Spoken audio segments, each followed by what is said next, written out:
Okay. All right, should we get started? Yes. All right, thank you. Thank you for coming, everybody. My name is Adam Prizio, and I'm a staff attorney with the Office of the Healthcare Advocate. This is the November 19th, 2024 Lunch and Learn. And today I'm going to be talking about a new responsibility of OHA, as well as a legislative issue that is of interest to Connecticut's folks who use wheelchairs. So to start off, I always like to talk about what our office is and what we do. Um, in case you don't know, we were created in 1999 as the Office of the Managed Care Ombudsman. Um, an ombudsman is sort of a fancy word for like a public advocate, somebody who helps sort of end users and individual consumers to get what they need out of a system. In this case, the managed care system. Our name was changed in 2005 to the Office of the Healthcare Advocate. And who we are is a staff of nurse consultants, attorneys, paralegals, and other professionals whose job it is to assist Connecticut consumers with your healthcare access and health insurance issues. The sort of the classic case that we see is something like your doctor says you need you need an MRI, right? And your insurance says, well, we don't think you need an MRI. We think you should do more physical therapy first or something. And they send you a letter. The letter says, if you disagree with our decision as the insurance company, you can contact the Office of the Healthcare Advocate. And folks call us and we help with those denials. We explain the law, we let you know what your rights are, or sort of how these systems are supposed to work to the extent that we can. And we do all of this free of charge to the consumer because we are a state agency that is funded through the insurance fund. So this year, on July, well, during the legislative session, our Connecticut state legislature passed into law and then was signed something called Public Act 25-58, which does a few things of interest to our agency. Is that it gives us a few new statutory duties.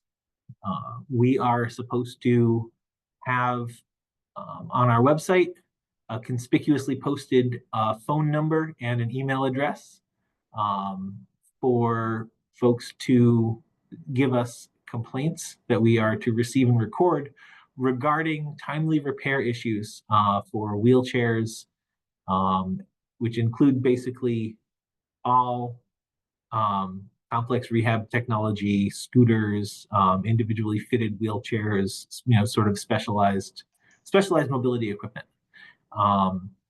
And once we've received and recorded those complaints, we submit a report to the legislature, to a couple of different committees, saying what we've heard from folks.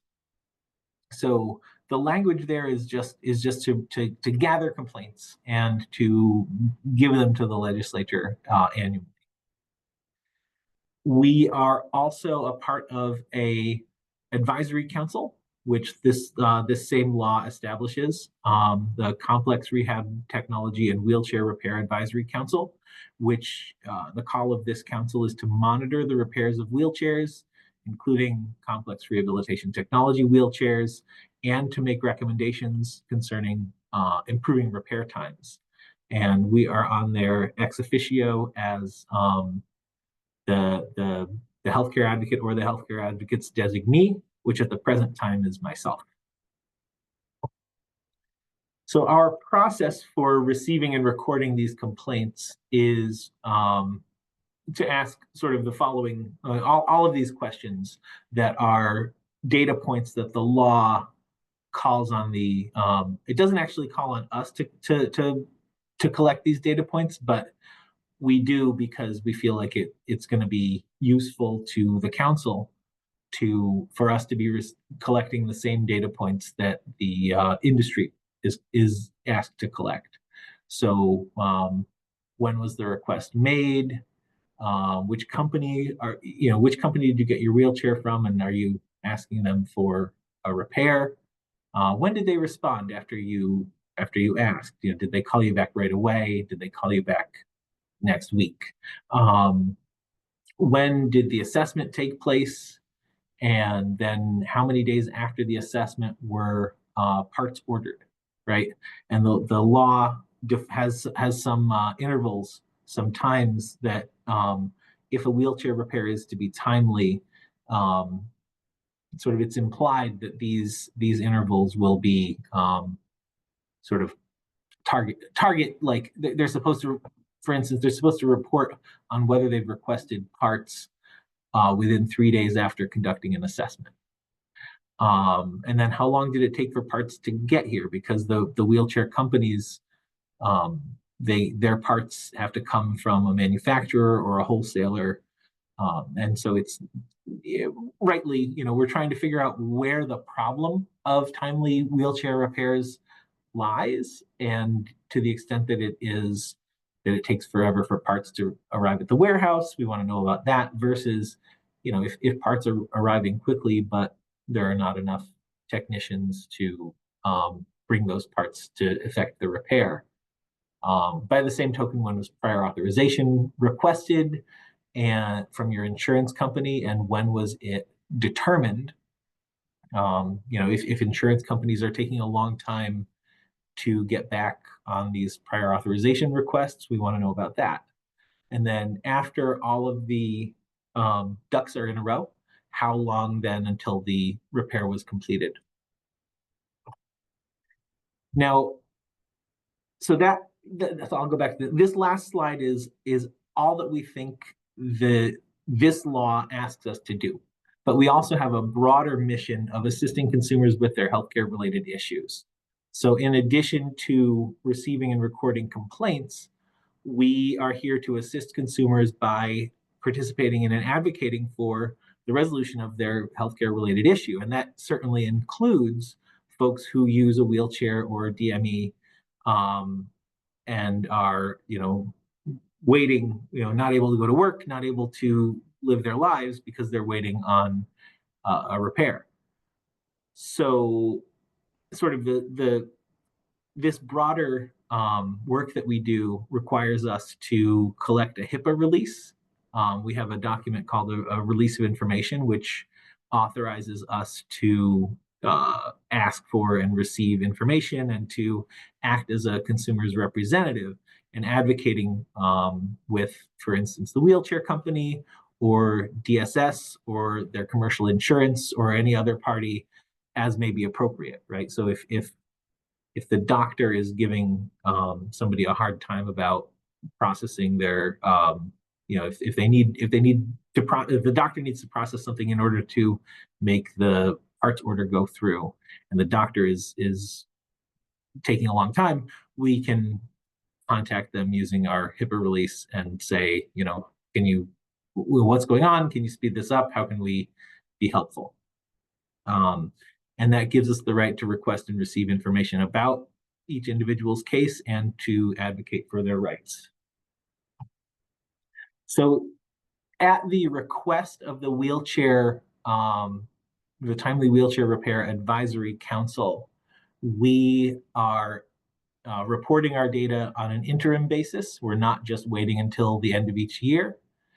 And so I can tell you that in the first period, which was July 1st to September 18th of this year, which was I'm trying to remember, I think that was the second meeting that we had as a council.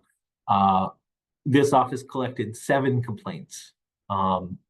We collected a complaint regarding the phone messages, the recordings that New Motion and National Seating and Mobility, which are the 2 big wheelchair companies, we collected a complaint regarding their phone messages because the phone messages have not been updated to include information about this new law.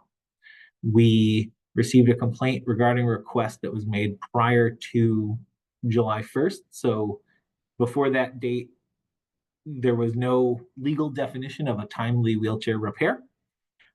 Nevertheless, though, that case, the repair request was made at the end of April.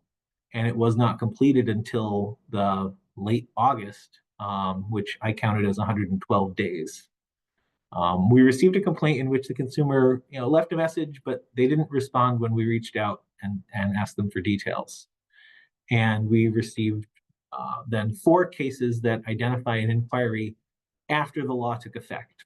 None of these consumers returned a HIPAA form, which is, totally their right to, if all they want to do is let us know that there's a problem, we're happy to incorporate that into our reporting. So these 4 cases from the first period. The first case, the consumer made a request on July 22nd, and the repair was not completed until September 13th, which is a total of 53 days. And there are other internal benchmarks that I'm not going to report here because they can create an individually identifiable record, but that's 53 days total from when their wheelchair was broken to when the repair was completed, which is an awfully long time to, not be able to, go to work or get around in your community. The second case, I think this was an individual who was, eager to make a report. It seems like they called us right after they made their request, and then the wheelchair company came right out and completed their repair in 2 days. The third request was made on August 14th, and the consumer has not gotten back to us to let us know if the repair was completed. That would be 35 days as of the reporting date. And then the fourth request was made on September 3rd, and the consumer has not gotten back to us to let us know if the repair was completed. The second reporting date, from September 19th through to today, we've received 3 additional complaints. One complaint indicated that a repair request was made on 10/1 and not completed by 10/22, but we haven't been able to reach that person to get any additional information. One complaint indicated a repair request was made on September 5th. The assessment was performed on September 12th. And then 7 days later, the parts were released to purchase. And I'm not sure what that means, but that they were still awaiting the delivery of parts on October 31st. And the last case that has come in, the complainant indicated a repair request on October 31st. The assessment was made 7 days later. Parts order was on hold for another 7 days, and parts ultimately were ordered on the 18th, but the repair remains incomplete. So this is somebody who has been 3 weeks without a wheelchair. And as in the earlier reporting period, no consumers returned a HIPAA form. So I think the takeaways for folks listening, particularly if you're a provider who deals with folks who use complex rehab technology or other mobility DME, is that your consumers have a place to go with their complaints about untimely repairs. If you're a member of the community as well, certainly, and if you have friends who use a wheelchair and are having trouble with timely repairs, please get in touch with our office. The number is on the screen. It is 866-466-4446. And you can also email us at healthcare.advocate@ct.gov. We will send you some questions about your case. We will send you the HIPAA form. You are welcome to fill out the HIPAA form if you like. You're welcome to not if you don't like. And if you fill out the form, we will treat it as a case. We'll ask your insurance. We'll ask your wheelchair company what's going on, and hopefully we can help advance the repair. So that is all the information that I have, but I'm happy to take questions. I'm happy to talk about the Wheelchair Advisory Council. Thank you.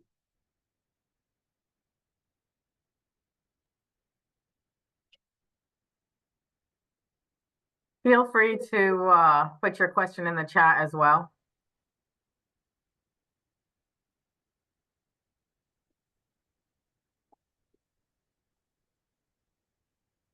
Okay. If there are no questions at I this see. No, time. Jamie Moger. Oh, you Jamie. Okay. Didn't see.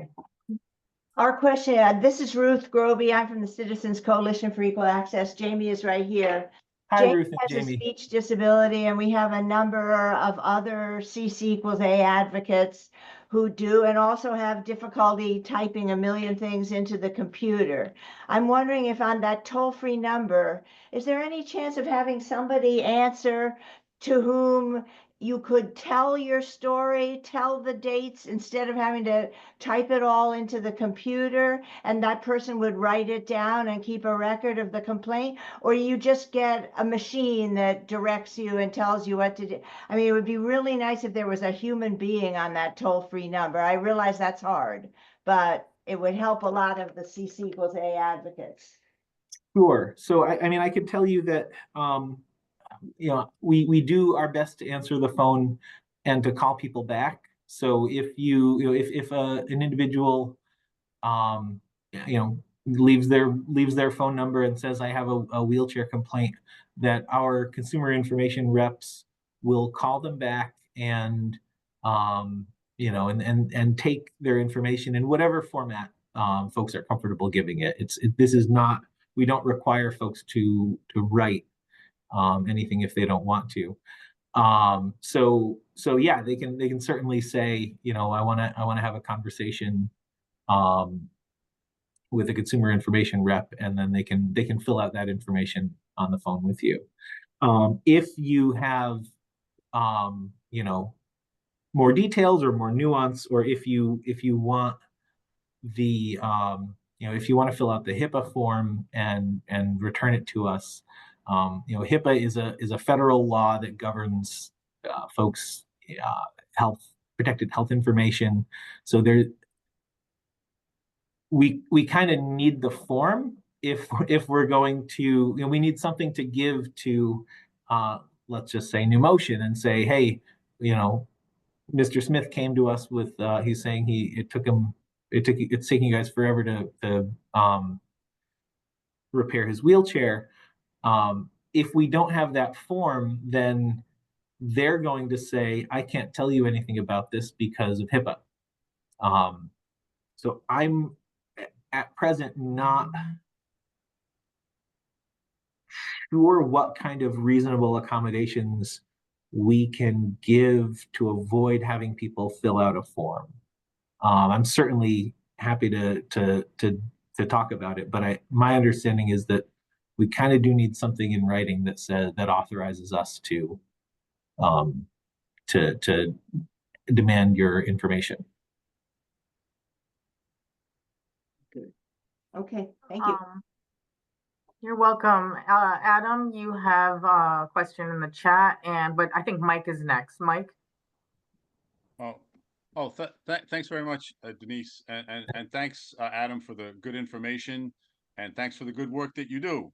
So I couldn't help but notice in the preliminary data that you shared with us just now that there were a couple of instances, several instances actually, where there was a substantial wait time. One of them was 53 days, and the other was 112 days, or something to that effect. Right. So certainly the law does not allow for that at this point. So I'm just wondering how that can happen, and what are the consequences when that happens? So the law defines a timely wheelchair repair as, giving the repair has got to be effected within 10 days from the start of the call to the completion of the repair, minus it pauses that 10-day period for time spent waiting for prior authorization and time spent waiting for the parts to arrive. And sometimes consumers don't have a window into what the delay is attributed to. So in those cases, I was not able to learn from the consumer what was going on behind the scenes that caused the delay. The law does not impose any kind of a penalty on any party for exceeding the 10-day period. I think that the law was passed out of the work of a task force that, as I'm sure you're aware, Representative D'Amico, Yes, was yes. There were many advocates, there were industry representatives, there were the various state agencies all participated as well. And we did not participate. We were not invited to participate in the task force. But my understanding is that it was considered whether to impose economic penalties on the repair companies, and it was decided that that would be imprudent. Although I don't want to characterize a decision that I was not involved in, but that's my understanding. No, I appreciate that explanation. So just to make sure I understand it. So the law allows for a pause of that 10-day time period for both prior authorization issues as well as parts issues. Is Correct. that what you were saying? Okay. That's right. All right. Okay. Good to know. Thank you. Appreciate it. Thank you. Certainly. Rick? Hello. Yep. I am Hi. Rick, Center for Disability Rights. Yeah, I recently ordered some parts too, and the interesting thing is, they hit all their benchmarks on the times regarding calling me back, checking for prior, which they didn't need to do, and I'll explain why I mentioned that too. And they ordered my parts within, give or take, a day or two, because I don't have my notes in front of me, but well within the time enough to get my chair repaired, within 10 days of the total time once the parts arrive. The issue is my parts aren't scheduled to arrive to December 12th. And my first phone call was November 30th. What they're telling me is that's when they're not going to be shipped until like December 6th or something like that. Now, I said, well, why can't you get my parts from somewhere else other than your manufacturer? Because that's the issue. I can pay for it and get it in 3 days if I went to a Spin Life website. When I mentioned Spin Life, the New Motion rep says, well, we can't order from third parties. We have to order from the manufacturers. Then she went on to say, well, we own Spin Life. So I'm like, well, Spin Life's got it in stock. You own Spin Life. Why are you getting it from Sunrise Medical when Spin Life already got it from Sunrise Medical? So I don't know what can be done there, but it's just ridiculous. No, that is a great point and a great story. And Rick, if you will get in touch with us, I don't know if you want to, I don't know who can see the chat. So I don't want to tell you if you put your phone number in the chat, that may be public. But if you want to get in touch with us, I would love to bring your story to the Wheelchair Council, because both New Motion and National Seating and Mobility are at the table there, and we may be able to get a meaningful response out of them. They also, at the risk of slightly defending them because of their own lack of thinking. So I had really thought I was going to have a complaint by the way they were giving me the reports. So for instance, I'm straight Medicaid, so there's no prior for my things. Right. So after I made the call, they called me back. They tell me, well, they're in the process of prior authorization. I'm like, well, I'm on straight Medicaid, there shouldn't be a prior requirement. Unless you're telling me these parts I'm ordering are accessories and not considered parts of the chair. They said, no, they're considered parts of the chair. Okay. So I waited a while, and then I called, and then I spoke to, I'm guessing, a supervisor, and I spoke to this person before. And in the past, before all the issues started and before, the task force was formed, she was very helpful. So the way she explained it was there's 37 steps to completing a repair process. And there's several steps in each step. So technically they didn't send out for prior when they told me it was being sent out for prior authorization. They were verifying whether or not it needed to be sent. In other words, whether or not I did have other insurance. When I asked her for the timelines of when things happened, she explained it in very smaller details, which other people aren't going to get.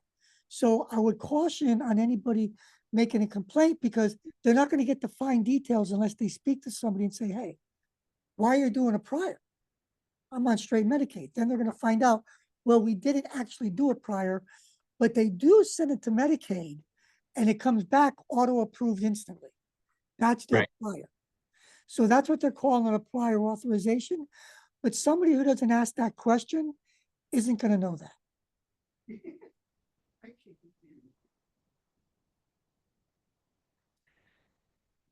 So I'm just taking a note because this is something that I will want to bring up at the next meeting, which I mean, the next regular meeting is in late December. We're talking about scheduling a sooner meeting. But no, that is a good point. Not being, inside the industry, I'm afraid I don't have a substantive response to it, but I do think it's a great point and I will bring it up. And, I know when by the way, I was one of the people on the legislative task force, one of the on the advocate side. So other issues are like, even for tires, they're pretty standard, 24 inches, 24 inch. Okay. Why are you ordering them from the manufacturer? I'm going to have to wait. If you keep some in stock, that's an easy way to make your 10-day repair. And heck, you can drop it off. I'll have my brother put them on. Yeah, you know what I'm saying? So yeah, I just don't get it. They used to have certain items in stock and now they don't. And now everything's ordered. And if you're going to just order from the manufacturer, yeah, the manufacturer's sending them to the third-party websites because they're already getting paid for it. So you're going to be last in line. So she gets. Yeah, no, so, and this is my personal opinion. This is not, something that I've vetted with the agency, but I mean, my understanding is that, and this is true in many industries and has been increasingly for the last couple of decades, that companies don't want to carry inventory, right? They don't. The ideal situation is one where a part literally comes in off the truck and goes to the shop floor and goes out, and it never stops moving and it never rests, in their possession, because that's money sitting. It's money not moving, right? It's just sitting there.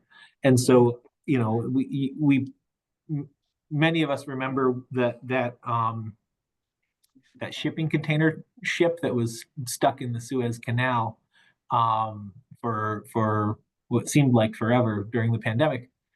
It's the same thing, right? This so-called just-in-time inventory management that is what is taught in business schools creates fragility in these systems, and the costs of that fragility fall on they certainly are not borne out by the investors. They're borne out by the customers, by the people who rely on the systems to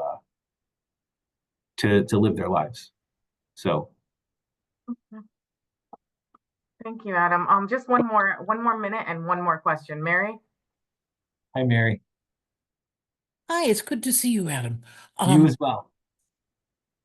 Well, as for Rick's, with prior authorization, and it's not really, a cigar is a cigar, said Wait, I think. But my doctor had to approve of wheel replacements. And I'm like, I thought she went to medical school and she's dealing with parts. That doesn't make any sense. And those parts that are now on order, I am a bold person, but I don't have the guts to call them up and say, where are those parts? And I'm thinking I do have a right to say, where are those parts? Well, I can tell you that some members of the council have been told where their parts are. They've been able to, either they're friendly with a tech, and the technician will let them know, oh yeah, let me know what the parts order is, or the tracking or whatever, and because I want to see it go through the system, and then they can see. And in one case, a consumer, one of the council members they could see that the parts had been delivered to the wheelchair company's warehouse, but that they were not processed into the system for, I want to say it was 5 days. Um, and that was raised in a meeting, and the company, the relevant company, sort of took ownership of it and said that it was, it was their error, in the receiving department of the warehouse. But that doesn't get you back on the road, Okay, build rapport and ask the questions. Yeah. Okay, thank you. And Gary does have that question in chat. If an individual needs a wheelchair and is having trouble getting authorization for it to be covered by insurance, do you handle those types of issues? We certainly do. Yes. I mean, any sort of the core of what we do is to help people get the benefits that they're entitled to out of their insurance, and that's any insurance or health benefit. So an employment-based plan, a commercial plan that you buy on Access Health or off of Access Health, Medicare, all of the different varieties of Husky, TRICARE. Folks come to us from union plans, and so if your insurance has DME as a benefit, and many of them do, although I don't know whether it's mandated sitting here, but if your insurance has DME as a benefit, then we will certainly help you to appeal a denial. Excellent. Okay, thank you so much. We just two quick things. Adam, and I know the time's over, but just That's if an great. That's why we're here. thank you. If an individual needs a wheelchair and is having trouble getting authorization for it to be Mary just covered by read that insurance, question. yeah, do we handle those issues? We do, Yeah. right? Yeah. Yeah. And Rick, Famiglietti, I can't say. Yes. I'm sorry if I mispronounced that, Rick. Disability rights phone number is in here as well. Would you like that, everyone? I'm making a note of it right now. You got it? Okay, Yeah, good. thank you. All right. And Rick, just funny coincidence, I used to work at an independent living center in Rochester, New York, called the Center for Disability Rights. So it was fun to me to hear you say Rick Famiglietti from the Center for Disability Rights. You know, what's funny, real quick, totally not related. Yeah, somebody from New York, a long time, I think it was the year before the Yankee Stadium opened up for the new one. Somebody contacted the Center for Disability Rights thinking it was the one in New York, contacted us, and Sure. I ended up with accessible seating at the Yankee opener against the Boston Red Sox. Oh, nice. Yeah, it was awesome. Well done. Honestly, you were closer than Rochester for sure, and an easier train ride. Well, we drove, but yeah. Okay. But yeah, so Rick, I've taken your number. I will I'll be in touch with you. Great. Representative D'Amico, you raised your finger. I'm not sure if that means that you have Just a a point quick you'd like to question, make. yeah, thank you. And I'm not sure this is the appropriate time or place but I'm just going to raise it anyhow. In view of the fact that there is, there is this provision that the 10 days does not include, parts, waiting for parts, and the 10 days does not include, while waiting for prior authorization. Is there any appetite on the advisory council to press to close that loophole, as it were, next year? So the call of the advisory council is to make recommendations to the legislature. Okay. And the council is it was observed today that the council is heavily composed of wheelchair users, There's some state agency presence, us and DSS. And then there's an industry member with a voting seat, and we've asked another industry member to participate for informational purposes. So we are scheduling a series of meetings in December to draft recommendations based on the data that we have. It's an ongoing council. It does not have a sunset date, so I anticipate that whatever whatever we find or we get to that the legislature doesn't take up may come back around at this time next year. But my understanding from the co-chairs of Human Services, where the committee is the council is housed, is that they seem to have an appetite to continually work on this, and I certainly welcome that, and I think the community does as well. Okay. Yeah. Thank you. Thank you. Appreciate it. Thank you. Okay. So any additional questions, just feel free to email us or give us a call. Do we need that information again? Would you mind putting it in the chat just to Yeah, make sure that sure. folks can get it? Cool. Yeah. Thank you, Denise.